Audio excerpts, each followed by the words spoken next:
12% गोष्ट चालू स्पीडची तुम्ही विकून टाकता आणि वाचवता काय 9%. 12% ट्रेन सोडायची फास्ट ट्रेन आणि स्लो ट्रेन मध्ये जाऊन बसायचं. एसडब्ल्यूपीचं निवृत्तीसाठीचं नियोजन हे वेगळं आहे आणि एसडब्ल्यूपीचं लोन फेडीसाठीचं नियोजन वेगळं आहे. अनेक इन्शुरन्स एजंट्स असतात, अनेक वेगवेगळ्या प्रकारची काही कॉन्ट्रॅक्टर मंडळी आहेत, त्यांना काहीतरी गव्हर्नमेंटचं कॉन्ट्रॅक्ट कधीतरी येतं, वर्षातनं एकदाच चेक येतो, पण तो येतो चेक 35-40 लाखाचा, पण पुढे वर्ष 2 वर्ष काय पैसे येतील नाही येतील माहिती नाही आहे. असं आयुष्य जगणं आहे. या सगळ्यांसाठी हे एसडब्ल्यूपीचं नियोजन उपयुक्त ठरू शकतं की नाही. मग या अनियमित उत्पन्न असणाऱ्या माणसांना देखील नियमित आयुष्य करण्यासाठी म्हणून एसडब्ल्यूपीचा वापर कसा करता येऊ शकतो. साहेबांना घ्यायची होती गाडी, त्यांच्या पोर्टफोलिओ मध्ये बऱ्यापैकी 70-75 लाख होते. आता 15 लाखाची गाडी घ्यायची आहे म्हटल्यावर ती सहज त्यांच्या मनात पहिला मध्यमवर्गीय विचार काय येणार, मला 15 लाख रिडम्शन करून द्या, गाडी घ्यायची आहे, हो की नाही. काय नाहीतर जर मी घेतलं आणि जर 9% इंटरेस्ट मला भरायला लागलं आणि जर 7 वर्षाचं कर्ज भेटलं तर मला 15 लाखाला 5,27,000 रुपये इंटरेस्ट भरून 20,27,000 भरायला लागतील ना. माय गॉड, 5 लाख एक्स्ट्रा भरायचे नको, ते मला पहिले 15 लाख रुपये रिडम्शन करून द्या. अहो पण समजून घ्या, तुमचे जे 15-75 लाख आहेत ते किमान 12-14% तरी वाढत आहेत, डबल डिजिट मध्ये तरी ग्रोथ होतीये. आणि तुम्हाला मिळणारं कर्ज तुमच्या इन्कम पोटेन्शियलनी सिंगल डिजिट मध्ये. परत आपली तिसरीतलं गणित, मोठी संख्या ओळखा.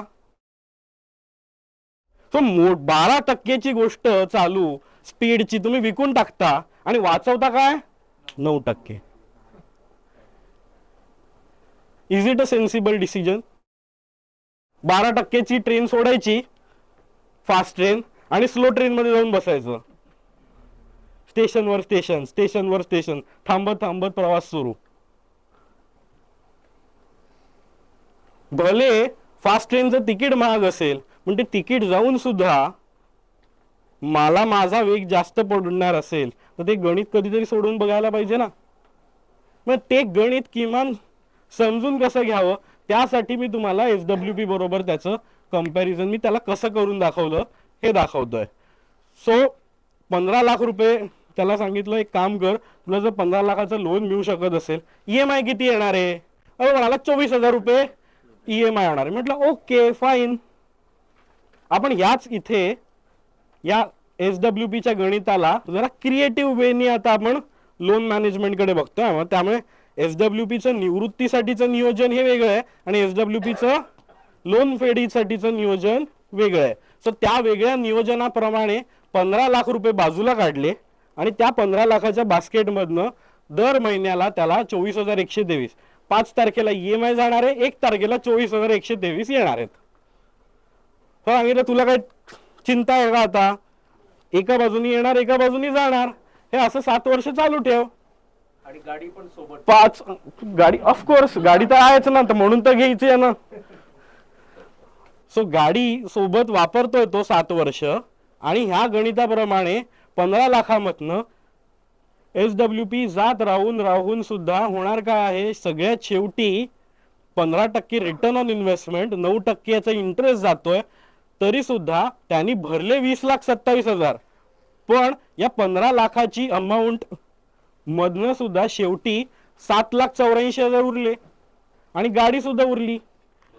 जी 15 लाखाची गाडी आहे, समजा 7 वर्ष वापरल्यानंतर त्याची पण व्हॅल्यू काहीतरी 6-7 लाख रुपये राहिली असेल, तर 6-7 लाखाची गाडी आणि 6-7 लाख, 7,84,000चा तो उरलेला पोर्टफोलिओ, म्हणजे झाले परत 15 लाख रुपये. सो जे 7,84,000 रुपये जे तयार होणार होते, it was actually wealth creation. आपण बरोबर ती वेल्थ क्रिएशनची लॉस ऑफ ऑपॉर्च्युनिटी जी कॅल्क्युलेट केली नाही ना तुम्ही, सोडून दिलेली ऑपॉर्च्युनिटी, ती कॅल्क्युलेट करून दाखवली आहे.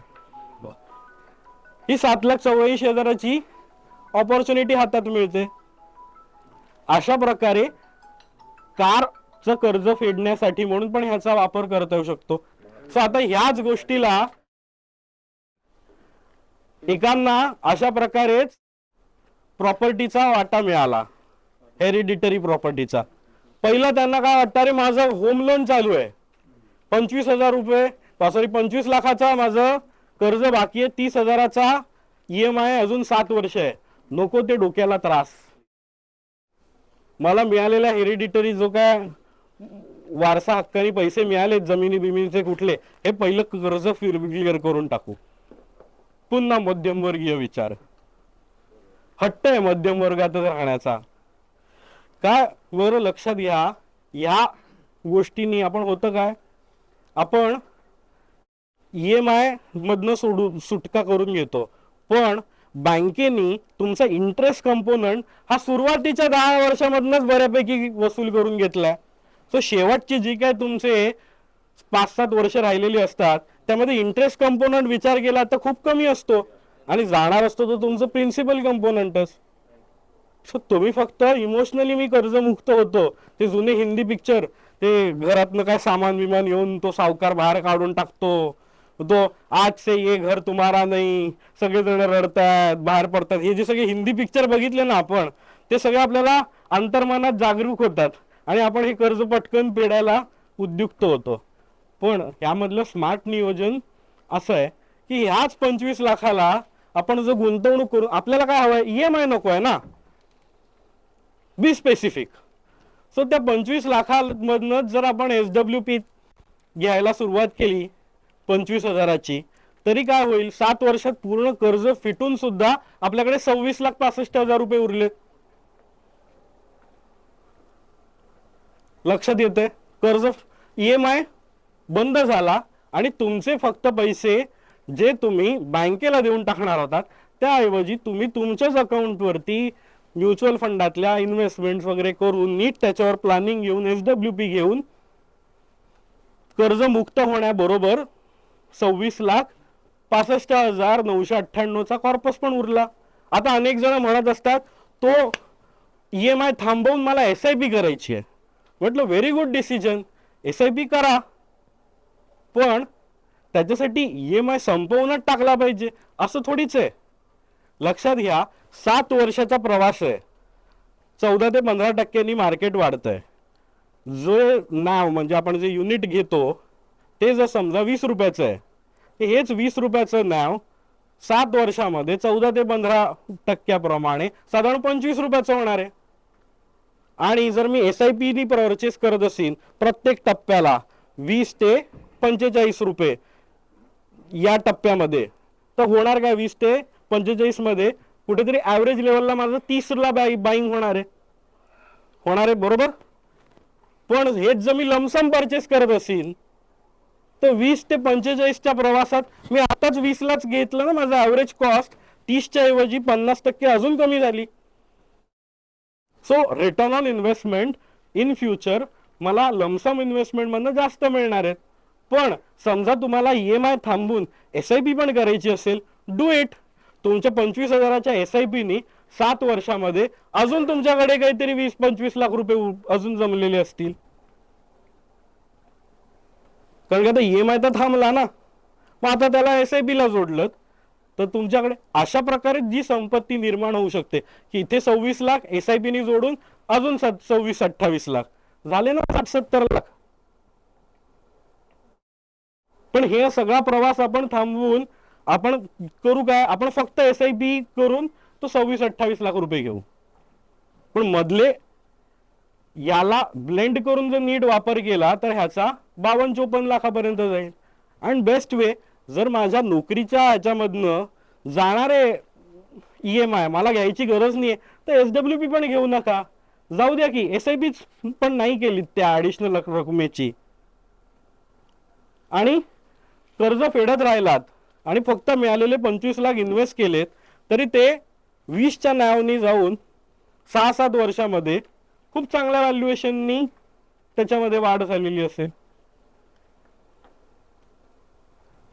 लक्षात येते, कर्ज फेडीमध्ये जसं आज आता माझा मित्र म्हणाला तेच गणित होतं ना. अदानी अंबानी का कर्ज घेतात, आणि त्यांना माहिती आहे की माझे पैसे मला 18-20% वाढवता येतात आणि मला जर कर्ज 10% मिळतं. तर हा जो मधला गॅप आहे ही मला वेल्थ क्रिएट करण्याचं माझं इंजिन आहे. आणि आपण हे वेल्थ क्रिएट करण्याचं इंजिनचाच गळा पहिला आवडतो. आपली मध्यम वर्गामध्ये कायमस्वरूपीची तजवीज, ना आपण लोअर मध्ये जाणार वर्गात जाणार, ना आपण हायर वर्गात जाणार, जे आहे ते सगळं फक्त मेंटेन करून राहणार. सो म्हणून ह्यातनं बाहेर पडायचं असेल तर हे समजून घेतलं पाहिजे. आता ह्याचा वापर आणखीन कोणासाठी होऊ शकतो, तर आमच्याकडे एक लेखक आहेत, ते मला म्हणत होते की मला ते SIP आणि हे सगळं करायचं आहे रे, पण काय प्रॉब्लेम आहे ना, माझं अनियमित उत्पन्न आहे, कधी मला पैसे मिळतात कधी नाही मिळत. सो असं घेऊ नये ना, ही मंडळीनं विक्टिम चेअर घेतात पहिले, आम्ही कसे बिचारे. पण होतं काय, ज्या वेळेला त्यांना मोठा चेक मिळतो त्यावेळेला ही मंडळी दे धूम खर्च करतात, आणि नंतर ज्या वेळेला काम मिळत नसतं त्यावेळेला एकदम काटकसरींचं आयुष्य. पण लक्षात घ्या, माझ्या येण्याच्या इन्कमच्या फ्रिक्वेन्सी प्रमाणे माझ्या आयुष्याची फ्रिक्वेन्सी जर वर खाली होत असेल तर हे अत्यंत डिस्टर्ब आयुष्य आहे. असं आयुष्य नाही जगलं पाहिजे. मग या अनियमित उत्पन्न असणाऱ्या माणसांना देखील नियमित आयुष्य करण्यासाठी म्हणून SWPचा वापर कसा करता येऊ शकतो, तर आम्ही त्याच्यासाठी त्यांना एक क्लुप्ती लढवून दिली. आम्ही त्यांना एक गोष्ट सुचवली की काय करा, तुम्हाला वर्षभरात साधारणपणे किती पेमेंट देतात, ते म्हणाले मला साधारणपणे 7 ते 8 लाख रुपये वर्षभरामध्ये मिळतात. म्हटलं ओके, असं मानूया 40,000 रुपये तुम्हाला पगार आहे. सो दर महिन्याला 40,000 रुपये SWP मधनं घ्या, जे जे तुम्हाला पेमेंट येईल ते तुमच्या डेट बास्केट बघितलेलं ना आपण रनवे, त्यावरती येऊन पार्क करा. ते 6-6.5% 5% पार्क होईल आणि त्यावरनं तुम्ही 40,000 रुपये काढून घेत राहाल. म्हणजे वर्षभर जरी वापरलात तरी 5 लाख रुपये वापरणार आहे, तुम्हाला तर 7 लाख रुपये मिळतात ना. सो 1-2 लाख रुपयाचा तसा पण बॅलन्स आहे. आता या बॅलन्स मधनं हळूहळू आपण तुमच्या दीर्घ मुदतीसाठी STP करू, म्हणजे सिस्टमॅटिक ट्रान्सफर प्लॅननी तुमच्या दीर्घ मुदतीच्या ज्या गुंतवणूक आहेत त्या डेट टू इक्विटी, म्हणजे या रनवेवरनं दीर्घ मुदतीची विमानं सोडू, की एक तुमच्या मुलीच्या शिक्षणासाठी, एक मुलीच्या लग्नासाठी, एक तुमच्या रिटायरमेंटसाठी, अशी 2-2, 5-5 हजार रुपयाच्या SIPच्या जागी आपण STPनी नियोजन करूया. आणि याच डेट फंडामधनं 40,000 रुपये SWPनी तुम्हाला दर महिन्याला खर्चाला मिळतील. आणि जसं आज तुम्ही 7 ते 8 लाख रुपये वर्षाला कमावणारे लेखक आहात, बरोबर, पुढच्या वर्षी तुम्ही 10 लाख रुपये कमवणारे झालात, आपण पगारामध्ये इन्क्रीमेंट करायची, 40,000च्या ऐवजी 55,000 रुपये घ्यायला लागू. तुमचं पुढचे जे दीर्घ मुदतीची उद्दिष्ट आहेत ती वाढवू. हेच तुम्ही 20 लाख रुपये वर्षाला फी मिळवणारे लेखक झालात, तुम्हाला आता 1 लाख रुपये दर महिन्याला सुद्धा पगारासारखे घेता येऊ शकतील. म्हणजे ह्यानी होईल काय, तुम्हाला तुमचं आयुष्य देखील सुरळीत करून मिळेल आणि दीर्घ मुदतीचं उद्दिष्ट सुद्धा पूर्ण होत जाईल. अशा प्रकारे अनियमित जरी उत्पन्न असेल तरी त्याला नियमित करता येईल. आता मी हे माझ्या लेखक क्लायंटसाठी सांगितलं. सिमिलरली असंच आम्ही रिअल इस्टेटमधल्या एजंटसाठी करून दिलंय. अनेक इन्शुरन्स एजंट्स असतात, अनेक वेगवेगळ्या प्रकारची काही कॉन्ट्रॅक्टर मंडळी आहेत, त्यांना काहीतरी गव्हर्नमेंटचं कॉन्ट्रॅक्ट कधीतरी येतं, वर्षातनं एकदाच चेक येतो, पण तो येतो चेक 35-40 लाखाचा, पण पुढे वर्ष 2 वर्ष काय पैसे येतील नाही येतील माहिती नाही आहे, असं आयुष्य जगणं आहे. या सगळ्यांसाठी हे SWPचं नियोजन उपयुक्त ठरू शकतं की नाही. सो त्यासाठी आपण वापर करू शकतो. अशा क्रिएटिव्ह वेनी आपण याचा वापर करू शकतो. तर पॅसिव्ह इन्कम म्हणून ज्यांना एक वकील आहेत त्यांना आता वाटतंय की मला जी केस येईल ती घ्यायची गरज नको. एक काळ होता माझ्या आयुष्यात ज्याला मला कुठल्याही केसला नाकारता यायचं नाही, जो पडेल ते काम मी करत होतो. पण आता मला ना जरा माझ्या बुद्धीला चॅलेंज देणारं काम आलं तरच मी घेईन, नाहीतर मी कोणाला तरी रेकमेंड करून त्याला पाठवून देईन, कारण की आता मला माझ्या आनंदासाठी आता काम करायचंय. मग ह्या निर्णयाप्रती कधी जाऊ शकतो माणूस. मला दर महिन्याला 1.5-2 लाख रुपये लागतात, ते 1.5-2 लाख रुपये मला माझ्या गुंतवणुकीच्या पोर्टफोलिओमधनं येतात पॅसिव्हली. आता दर महिन्याला उठून मला काम करून केस लढवून फी आणायची आणि माझं घर चालवायचं, हे टेन्शन नको आहे. म्हणून हा वकील यासाठी वापरू शकतो. ह्याचं सगळ्यात सुंदर नियोजन आम्ही आता माझ्या एका मैत्रिणीसाठी केलं.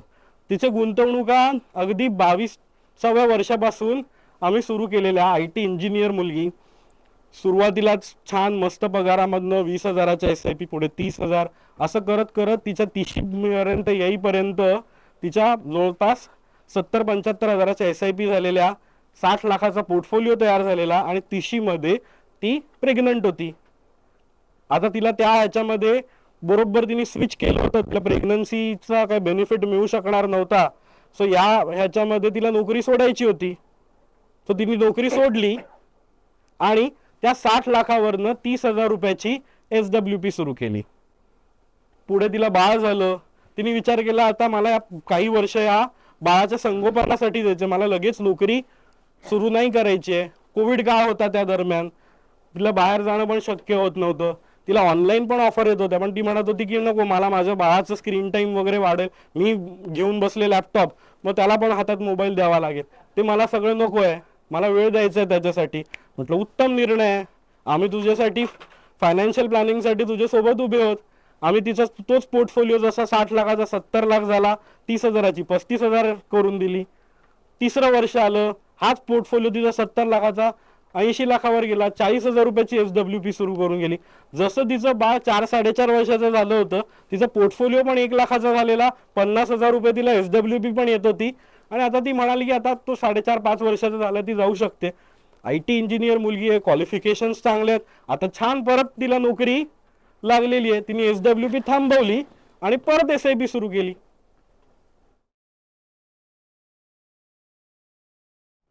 लक्षात येत आहे?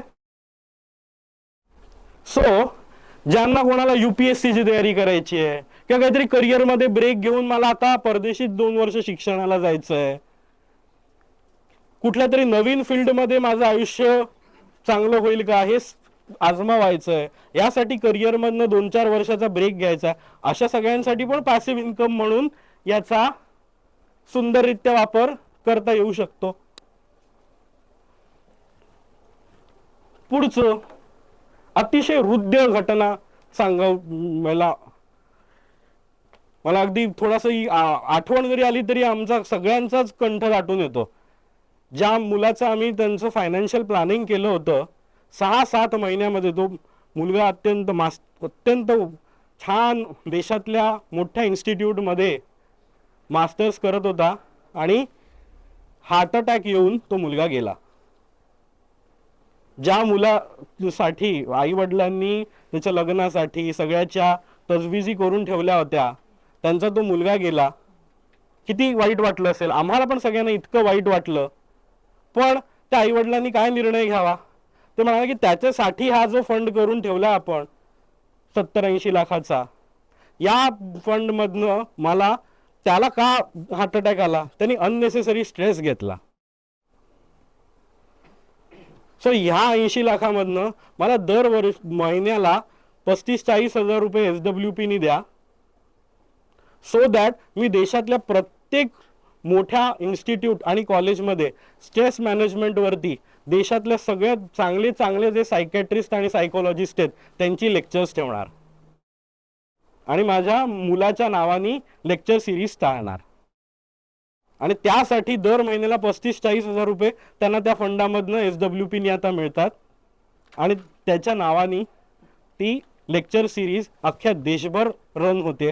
त्यांचा मुलगा गेला, ते म्हणाले माझा मुलगा आता परत नाही येऊ शकत, पण त्याचे जे हे मी फंड्स ठेवलेले त्या ह्याच्यातनं त्या लेक्चरमधनं मे बी काही मुलं तरी वाचतील, अननेसेसरी स्ट्रेस घेण्यापासून आयुष्याकडे वेगळ्या दृष्टीने बघू शकतील.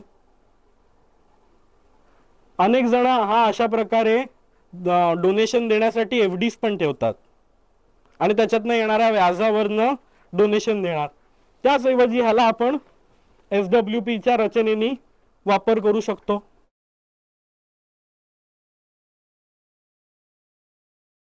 निवृत्ती नियोजन म्हणून द ट्रॅडिशनल वे, जो आपल्यापर्यंत सगळ्यांपर्यंत आता पर्यंत पोहोचलेला होता.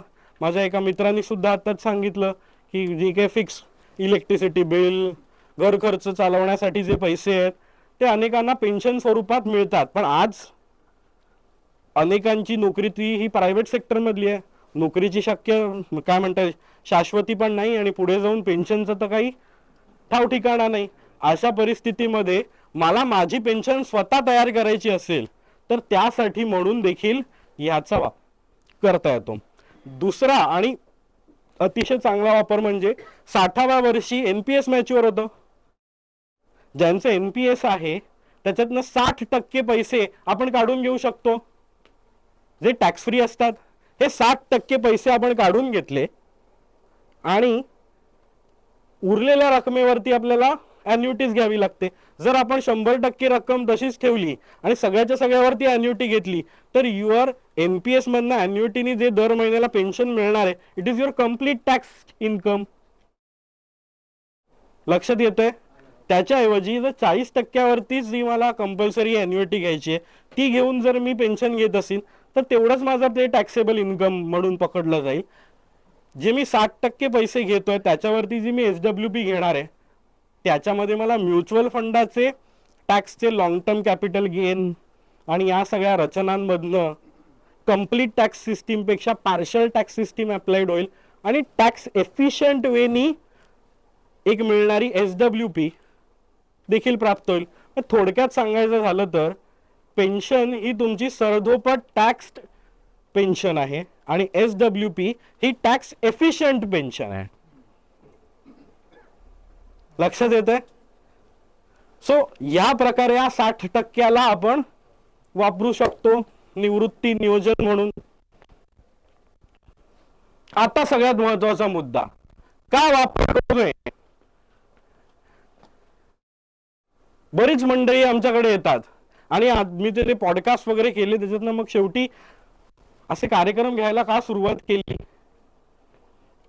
तर त्या मागचं कारण हे आहे की अनेक जण तरुण मंडळी पण म्हणायला लागली की मस्त रिचार्ज करायला पैसे मिळून जातील दर महिन्याला, काय काम करायची गरज नाही पाहिजे, काय अर्ली रिटायरमेंट, टेन्शन फ्री आयुष्य, दर महिन्याला फक्त मला प्रश्न पडतो पैसे कमवण्यासाठी म्हणूनच आपण काम करतो का? आपलं काम हे आपल्याला आपलं जॉब सॅटिस्फॅक्शन काहीतरी आनंद मिळतो मला 8 ते 9 तास कुठेतरी काम करून.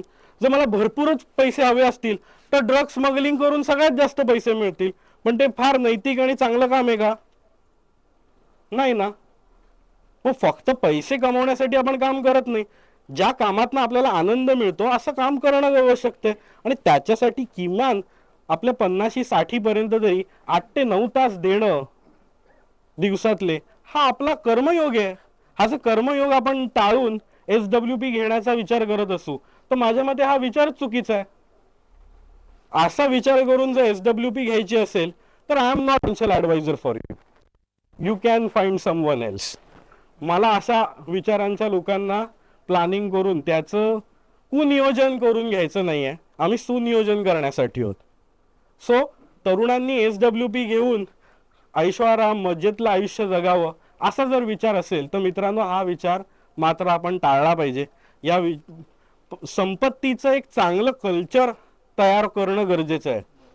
सुदैवानी मी अशा घरात जन्माला आलो की जिथे आजोबांपासून आम्ही गुंतवणुकीच्या क्षेत्रात आहोत.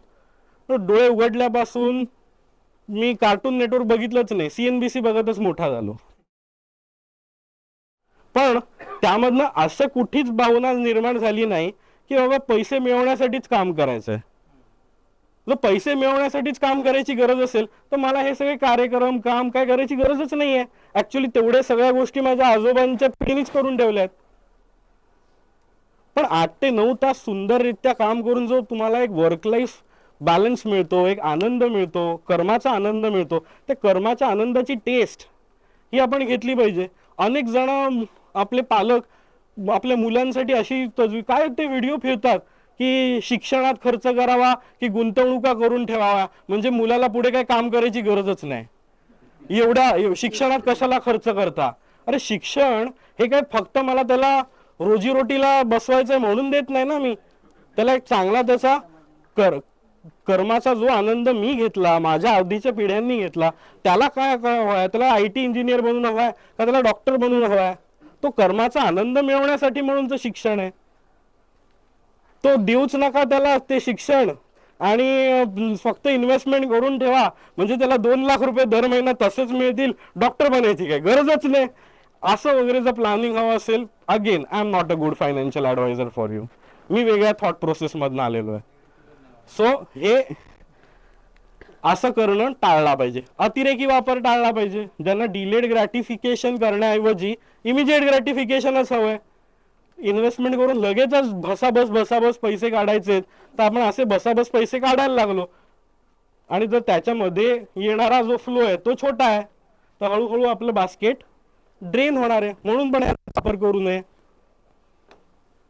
सगळ्यात महत्वाची गोष्ट, सो याचा वापर कसा करावा हे सांगितलं. It is a tailor made system. काय होतं, आपण ना बऱ्याच गोष्टी इन्शुरन्स रिलेटेड आपल्याकडे आलेल्या असतात. इन्शुरन्स रिलेटेड प्लॅन हे काय असतात, हे रेडीमेड कपडे आहेत. हा 42चा शर्ट, यामध्ये बसायचं असेल तर स्वतः बारीक व्हा, किंवा जाडे असाल तर, किंवा बारीक असाल तर जाड व्हा, तर या 42 मध्ये बसाल. पण टेलर मेड सिस्टीम इज सगळं छानपैकी मोजमाप घेऊन तुम्हाला मापात फिटिंगचा बसणारा शर्ट शिवून देतो. त्या प्रकारे तुम्हाला कसा फायनान्शियल प्लॅनिंग हवंय, because your life is unique and different. तुमचं आणि तुमच्या शेजारी बसलेल्या व्यक्तीचं फायनान्शियल प्लॅनिंग सेम कसं असेल. बरेच जण मला म्हणतात ते एक चांगला फंड आता सांगा भाऊ, एवढं आम्ही 1.5-2 तास ते ऐकलं तुम्हाला. एकदम बेस्ट रिटर्न देणारा फंड सांगा. मग मला प्रश्न पडतो, मित्रांनो, हे म्हणजे एखाद्या डॉक्टरला चांगली औषधाची गोळी सांगा. अहो दादा, तुमचा आजार काय, तुमचं पोट बिघडलंय का डोकं दुखतंय, तुमची बाकी सगळी मेडिकल कंडिशन्स काय, हे समजल्याशिवाय कुठलंही चांगलं औषध घेऊन चालेल का? क्रोसिनची गोळी, पॅरासिटामॉल फॉर्म्युला एकदम उत्तम. पण कोणाला ताप आलाय, डोकेदुखी होतीये, नॉर्मल मेडिकल कंडिशन्स आहेत, रात्री एक गोळी घेऊन झोपला, सकाळी एकदम घाम घाम येऊन मस्त फ्रेश, पण पोट बिघडलं आणि घेऊन झोपला, काय उपयोग होईल? सो आपल्याकडे होतं काय, पुन्हा आपण म्युच्युअल फंडाच्या योजना निवडतो कसे, मोठी संख्या ओळखा. हा फंड 16%, हा 18%, हा 22%. मोठी संख्या ओळखा, 22 घेऊन टाका. अरे हे तर तिसरीचा मुलगा पण करेल ना. एवढंच जर सोपं असतं गुंतवणुकीचं गणित, तर काय गरज आहे आमच्यासारख्यांची. मोठी संख्या ओळखा डायरेक्ट. पण 22% हा कालच्या न्यूजपेपरची हेडलाईन आहे, हीच उद्याच्या न्यूजपेपरची हेडलाईन कशी असेल? जे कोविड काळामध्ये सगळ्यात जास्त चांगले चाललेले फंड होते, टेक्नॉलॉजी वगैरे, ते त्या कोविड नंतरच्या काळामध्ये सगळ्यात वाईट चालणारे फंड ठरतात. थीमॅटिकच असं नाही, कुठले थीमॅटिक, त्यावरती अभ्यास पाहिजे. सो त्याचा आपण काही अभ्यास न करता जे फक्त कानावरती पडतंय, तर लक्षात घ्या, काहीतरी असं कानावर आपल्या पडून आपण गुंतवणुका करायला जाणं, यासाठी कोणीतरी खर्च करत असतं. कारण की इन्व्हेस्टमेंटची सगळ्यात चांगली ऑपॉर्च्युनिटी ही सहज आपल्या कानावरती पडेल आणि आपल्याकडे संधी चालून येईल असं नाही होणार आहे. श्रीमंतीचा रस्ता सगळ्यांसाठी सरधोपट हा कधीच नसणार आहे. जो सगळ्यांसाठी ज्याला कळलेलं असतं त्याला ते मार्केट एकदम सॅच्युरेट झालेलं असतं आणि एकदम पीक पॉइंटला पोहोचलेलं असतं. ज्याला ह्याच्याबद्दल काहीच कोणाला वदंता नाही, त्यावेळेला गुंतवणुका झाल्या तर त्या डिमांड अँड सप्लायच्या प्रेशर्स प्रमाणे आपल्याला गुंतवणुकीचे रिटर्न्स कंपाऊंडेडली मिळत असतात. आणि त्यासाठी पूर्ण वेळ त्या क्षेत्रामध्ये काम करणारा असा नियोजनकार जो तुम्हाला पुढच्या काही वर्ष किंवा मे बी तुम्हाला तुमच्या पुढच्या पिढ्यांना देखील सेवा देऊ शकतो. जसा आपला एखादा फॅमिली डॉक्टर असतो तसा एखादा फायनान्शियल डॉक्टर असला पाहिजे. मग मे बी तुम्हाला कर्ज काढायचं आहे, तुम्हाला गाडी बदलायची आहे, तुम्हाला घर नवीन घ्यायचं आहे, तुमच्या मुलीच्या लग्नासाठीच्या तरतुदी करायच्या, तिचं लग्न मे बी तुम्ही ठरवलेलं 6 वर्षानंतर, पण 2-2.5 वर्षावरतीच करायला लागेल की काय असं वाटतंय तुम्हाला, तुमचं फायनान्शियल प्लॅनिंग बदलायचं आहे. त्यावेळेला तुमचं सगळं फायनान्शियल गणित काय आहेत इतर कुठली बास्केट्स आहेत, या सगळ्याचं नियोजन नीट ज्याला माहिती आहे असा फायनान्शियल ॲडवायझर आपल्यासोबत असेल तरच ही गणित नक्की होणार आहे ना. त्याऐवजी जर आपण अशा कोणाच्याकडनं फक्त नुसता सल्ला घेत असू की जो आज दिसला उद्या मे बी दिसणार पण नाही, तो तो त्याची आत्ताची पोळी जी आहे ती भाजून घेणार आहे. सो म्हणून काळजीपूर्वक आर्थिक सल्लागार निवडा आणि जो आर्थिक सल्लागार निवडाल त्यावरती विश्वास ठेवून पुढे काही वर्ष काम करत राहा, तर तुम्हाला यामध्ये काय म्हणता येईल यश मिळेल. अन्यथा ताडोबामध्ये जायचंय सगळ्यांना, वाघ बघायचंय सगळ्यांना, पण वनरक्षकाच्या गाडीत वनरक्षकाशिवाय असंच जर आपण चालत चालत वाघ बघायला गेलो तर काय होईल. जसं आपण त्याला बघायला गेलोय, वाघ आपली शिकार करण्याची शक्यता जास्त आहे. पण या जंगलात कसं जायचं ह्याचं काहीतरी शास्त्र आहे, जे वनरक्षकांना माहिती आहे. ती गाडी त्या प्रकारे चालवतात, तर गेलात तर ते सेफ पण होईल आणि जंगलच्या राजाचं दर्शन देखील घडू शकेल. सो म्हणून DIY या सिस्टीम्सच्या थोडं बाहेर या. हे डू इट युअर सेल्फ ही सगळी राक्षसी व्यवस्था आहे सगळंच. जर ही डू इट युअर सेल्फ ही व्यवस्था एकदम सुंदर असती तर मग काय, मग आपल्याकडे 12 बलुतेदार व्यवस्थेची काही गरजच नव्हती. शेतकरी म्हणाला असता मी माझी भांडी मीच बनवीन, आणि कुंभार म्हणाला असता मी माझं सुतारकाम मीच करीन, आणि अत्यंत वाईट दर्जाचं फर्निचर बनवून तो मोकळा झाला असता. शेतकरी अत्यंत वाईट दर्जाची भांडी वापरायला घेतली असती. ज्याचं जे जे कर्म आहे त्यात त्यांनी त्याचा बेस्ट द्यावा आणि एकमेकांनी सेवा घेऊन ही आजच्या नवीन युगातली नवीन बलुतेदार व्यवस्था काय ही अंगवळणी पडून घ्यावी. आता सगळ्यात शेवटचा आणि अत्यंत कुशल मुद्दा जो आपण आतापर्यंत ठेवला होता, ज्याबद्दल अनेकांना मे बी प्रश्न असू शकतो, SWP आणि टॅक्स. तर लक्षात घ्या, म्युच्युअल फंडवरचं जे टॅक्सेशन आहे त्यामध्ये डेट इन्व्हेस्टमेंट्सचं टॅक्सेशन आणि इक्विटी इन्व्हेस्टमेंटचं टॅक्सेशन.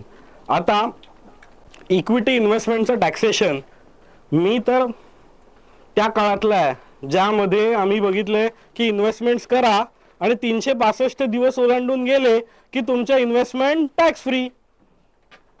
हा लॉंग टर्म कॅपिटल गेन बिन काय प्रकारचा टॅक्स जुने शेअर बाजारातल्या गुंतवणुका करणाऱ्या मंडळींना माहितीच नव्हता. मग तो हळूहळू आला, मग तो 10% आला, त्याच्यानंतर आता तो 12.5% आला, आणि ते होत असताना आपल्याला ग्रँडफादरिंग मिळालं. तर ही सगळी लंबी स्टोरी आहे. पण आता या क्षणाला 1,20,000 दर वर्षाला प्रॉफिट हा लॉंग टर्म म्हणून मध्ये आपल्याला एक्झाम्प्ट आहे, आणि त्याच्या पलीकडे आपण बुक केलेल्या प्रॉफिटमध्ये 12.5% आपल्याला टॅक्स लागतो. So it is not link to your actual income tax slab. तुम्ही जरी 30% इन्कम टॅक्स स्लॅबमध्ये असाल आणि तुम्हाला 20 लाखाचा equity long term capital gain tax असेल तर 1,20,000 एक्झाम्प्ट होईल आणि 18,80,000 फ्लॅट 12.5% तुम्हाला टॅक्स लागेल. हे गणित कळलेलं आहे. ज्यांना हाच प्रॉफिट 80 ते 90,000 झाला आहे वर्षभरात, 1,20,000 तो कमी आहे. सो त्यामुळे या वर्षभरात त्यांना कुठलाही long term capital gain tax लागणार नाही. हे काय केली आहे सरकारने तजवीज, जेणेकरून जे छोटे गुंतवणूकदार आहेत, काही जण जी SWP घेणार आहेत 10,000 20,000, अशी जी छोटी SWP घेणारी जी मंडळी आहेत त्यांना प्रॅक्टिकली समजा टॅक्स ऑलमोस्ट लागणारच नाही आहे, किंवा लागला तरी सुद्धा पुढची 5-7 वर्ष तरी हे काही टॅक्सचं गणिताचं त्यांना चिंता फारशी येणारच नाही आहे. कारण का आता कितीही प्रॉफिट त्यांनी जरी काढून घेतला तरी ते वर्षभरातच काढूनच घेत आहेत ऑलमोस्ट 2-2.5 लाख रुपये. त्याच्यामध्येच 1,20,000 प्रॉफिट असायची शक्यताच पुढची 5 ते 7 वर्ष नाही आहे. कारण इकडे आपण काढून घेतोय, तिथे त्या प्रॉपर्टीची व्हॅल्यू मे बी वाढत असेल, मे बी त्यांच्या ओव्हरऑल पोर्टफोलिओवरती प्रॉफिट दिसत असेल 16 लाख, पण मी काढून घेतला किती 80,000चाच प्रॉफिट. सो मला टॅक्स लागेल का? नाही. So that is why it is not a complete tax system, it is partial tax system. अजून एक सोपं उदाहरण देतो. मुंबईमध्ये पूर्वी इराण्याचे कॅफे होते, तिथे तुम्ही केक ऑर्डर केलात, केकची थाळी यायची समोर, वेगवेगळ्या रंगांचे भरपूर केक असायचे, आठवतंय? समजा तुम्ही एकच केक खाल्लात, तर वेटर अख्ख्या प्लेटचं बिल करायचा का?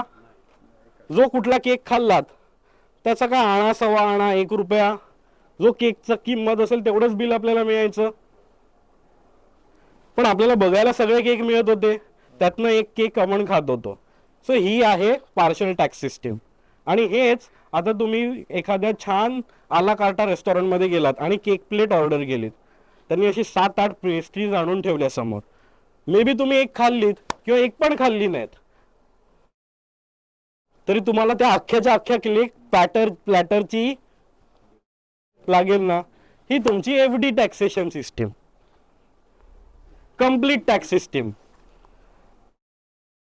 पेन्शन मधली काय म्हणता येईल टॅक्स, कंप्लीट टॅक्स. आणि म्युच्युअल फंडामधलं विड्रॉवलनी येणारी टॅक्स सिस्टीम ही इराण्याच्या खाल्लेल्या केक इतकी. 3 केक खाल्लेत, 3 केकचे पैसे, 2 केक खाल्लेत तेवढे, केकच नाही खाल्लात, थाळीच परत केलीत, टॅक्स लागणारच नाही. लक्षात येतंय? बेसिकली पार्शल टॅक्स आणि कंप्लीट टॅक्स सिस्टीम म्हणून काय होतं, अनेकांना ना वारसा म्हणून एफडी सुद्धा मिळत असतात. काय वारसा म्हणून, आता मला समजा आजोबांनी करून ठेवलेली एफडी आहे, ती माझ्या आईवडिलांच्या पिढीला पण नाही वापरावी लागली, माझ्याकडे आली. आता समजा मी 30% टॅक्स लॅबमध्ये, मला 2,20,000 रुपये पगार आहे. आता मला पण 30% टॅक्स भरावा लागतोय आणि माझ्याकडे 1 कोटीची वारसानी चालत आलेली एफडी आहे. आजोबांची आठवण, तर आजोबांची आठवण मी पण ठीक आहे वापरतो का? नाही, आजोबांची आठवण म्हणून ठेवतो. पण त्या आजोबांची आठवण म्हणून मला जे 60% व्याज मिळतं, म्हणजे 7 लाख रुपये मिळतात, त्या 7 लाखाला सुद्धा मी वाढवत नाही, मी त्याच्यातच कंपाऊंडिंगला ठेवतो. पण त्या 7 लाखावरती 30%चा टॅक्स म्हणजे झाले 2,10,000. एक्झॅक्टली माझ्या 1 महिन्याचा पगार एवढा. म्हणजे 1 महिन्याचा मी पगार ही आजोबांची आठवण सांभाळण्यासाठी टॅक्स देतो. काय मी ना माझं लागणारा टॅक्सला फक्त बोंबा मारतो, केवढा टॅक्स भरतो मी. अरे पण मी का टॅक्स एवढा भरतो, त्याच्या डिटेलमध्ये जर तुम्ही जाल तर तुम्हाला लक्षात येईल की मला जास्तीत जास्त, अनेकांच्याकडे मोठा टॅक्स लागण्यामागचा मेन कारण हे तुमच्याकडे असलेल्या मोठ्या मोठ्या एफडीज आहेत, ज्या एफडीज तुम्ही वापरतच नाही आहात. जर त्या व्याजामधनं तुम्ही छान खर्च करून जगत असाल, no problem in it. So FD मधलं मी व्याज वापरत असेल तर एक वेळ ठीक आहे, पण मी व्याज पण वापरत नाहीये आणि त्याच्यामधलं सगळं व्याज फक्त कंपाऊंड होत आहे आणि मला फक्त टॅक्सेस भरायला येत असेल तर हे खूप कठीण. त्याऐवजी तेच मी जे प्रतीक्षालयात बसलोय, त्याऐवजी मी ते आला जर डेट फंडामध्ये ठेवून दिलं तर मला सेम अगदी जसे एफडीचे रिटर्न आहेत तसे डेट फंडाचे मिळतील. मी तर मानेन 1% मला कमीच मिळतील, पण मला 30% दर वर्षाला भरायला लागणाऱ्या टॅक्स ऐवजी जर दरवर्षी टॅक्स भरायला जरी येत नसेल तर तो कंपाऊंड होत राहील ना. आणि जेव्हा केव्हा मला आजोबांच्या आठवणीतनं अगदी गरज लागून 10-20 लाख काढावेच लागणार आहेत, तर त्या 10-20 लाखामध्ये जेवढा प्रॉफिटचा कंपोनंट आहे त्यावरतीच डेटमध्ये कंप्लीट टॅक्सेशन आहे. आता आपल्याला काय 3 वर्ष मग इंडक्सेशन बेनिफिट वगैरे सगळं काढून टाकलंय आता. सो त्यामुळे कम्प्लिटली जरी टॅक्स त्यामध्ये लागला तरी मी विड्रॉवल करून घेण्याची शक्यता, आजोबांची पूर्णच्या पूर्ण 1,20,00,000ची एफडी वापरावी लागेल ह्याची शक्यता कमी आहे ना. सो आपल्यातल्या बऱ्याच अशा 50-60ला आलेल्या मंडळींनी 1.5, 2 कोटी, एक तर आमच्याकडे डॉक्टर आहेत 5 कोटीच्या एफडी सांभाळून आहेत. कधी मला म्हणतात कधी फ्लॅट घ्यावा लागला मुलीच्या शेजारी तर मला घेता आला पाहिजे म्हणून 5 कोटी एफडीत ठेवलेत. म्हटलं हेच साहेब ठेवूया डेट फंडामध्ये. कन्व्हिन्स करून डेट फंडामध्ये आले, दर वर्षाला टॅक्स 9 ते 10 लाख रुपये कमी झाला. म्हटलं 9 ते 10 लाख रुपये म्हणजे इज वर्थ 1 युरोप टूर. एवढ्या फक्त गोष्टी तुम्ही फक्त एक ठिकाण जे आहे ते बदल. मग आता बरेच जण म्हणतात मग आमचं सीए का नाही सांगत आहे. लक्षात घ्या तुम्ही सीए ला देता फी किती, रिटर्न फाईल करायचे 2,000 3,000 आणि त्याच्याकडनं तर त्याच्याकडे रिटर्न फाईल करायला येतात किती लोक? शेकडो. तो 2,000 जमा करते. डेट फंडांवरचे रिटर्न पण कमी, आणि त्याच्यावरती हे जे गणित आहे, जे मी 1.5-2 तास तुम्हाला एक्सप्लेन केलं, तरी बऱ्याच जणांना अजून ते काय रुचलेलं नसणार आहे. तुम्ही जर मी सीए असेल, मी जर हे सांगत बसलो तर मला अजून 10 क्लायंटला सर्व करता येईल, ते नाही करता येणार. तो म्हणतो कशा का ना, 2,000 रुपये देणाऱ्या माणसांना मी कुठे एवढा एक्सप्लेन करू? भरा तुम्ही 8-8, 10-10 लाख टॅक्स भरा, माझं काम आहे रिटर्न फाईल करून देऊन टाकणं. सो लक्षात घ्या, तुम्ही ना आर्थिक नियोजन या क्षेत्रामध्ये, जसे प्रत्येक आपण काय म्हणतो सामान्य माणूस पोलीस, अहो पण तो पासपोर्ट व्हेरिफिकेशन करणारा, क्राईम डिपार्टमेंटचा, आणि काय म्हणतायत ड्रग्ज शोधणारा, ट्रॅफिक वाला, हे सगळे वेगवेगळे आहेत ना. डॉक्टर म्हटलात तर हाडांचा डॉक्टर, ब्लडचा डॉक्टर, काय डर्मेटॉलॉजिस्ट, डोळ्यांचा डॉक्टर, सगळे वेगवेगळे आहेत ना, ENT. मग तसं आमच्या आर्थिक क्षेत्रामध्ये पण नसेल का हो? ज्यावरनं अख्खं विश्व चालतं, सगळे तुम्ही मी सगळे जण ज्यासाठी म्हणून काम करतो, त्या गोष्टीमध्ये असे वेगवेगळे फील्ड नसतील का? तुम्ही सगळ्याच गोष्टी सीए कडे करून करायला जात असाल तर सीएचं काम, सीए म्हणतो मला 3,000 रुपये देतात रिटर्न फाईल करण्यासाठी, मी रिटर्नच फाईल करून देईन. वेल्थ ॲडवायझरी, वेल्थ क्रिएशन, हे सगळे वेगवेगळे टप्पे आहेत, आणि त्यासाठी तुम्हाला फिनान्शियल ॲडवायझरची गरज आहे. त्यामध्ये मे बी तुमच्या सीएचं शिक्षण पण झालेलं नसतं. त्याचं काम टॅक्सेशन आहे, सरकार दरबारी किती टॅक्स भरावा आणि कशा प्रकारे तुमच्यावरती सरकारची नाखुशी येऊ नये टॅक्स बाबत, ह्यासाठी तुमचं रक्षण करणं हे काम सीएचं आहे. वेल्थ क्रिएट करणं हे सीएचं काम नाही, हे संपत्ती नियोजनकाराचं काम आहे. सो या प्रत्येक पर्पजसाठी वेगवेगळ्या गोष्टी आहेत. हे जर आपण नीट समजून घेतलं आणि आपलं आर्थिक नियोजन केलं तर ह्या संपत्ती निर्मितीच्या प्रवासात तुम्हाला कोणीही थांबवू शकणार नाही. That's it from my side. बराच वेळ घेतला मी तुमचा.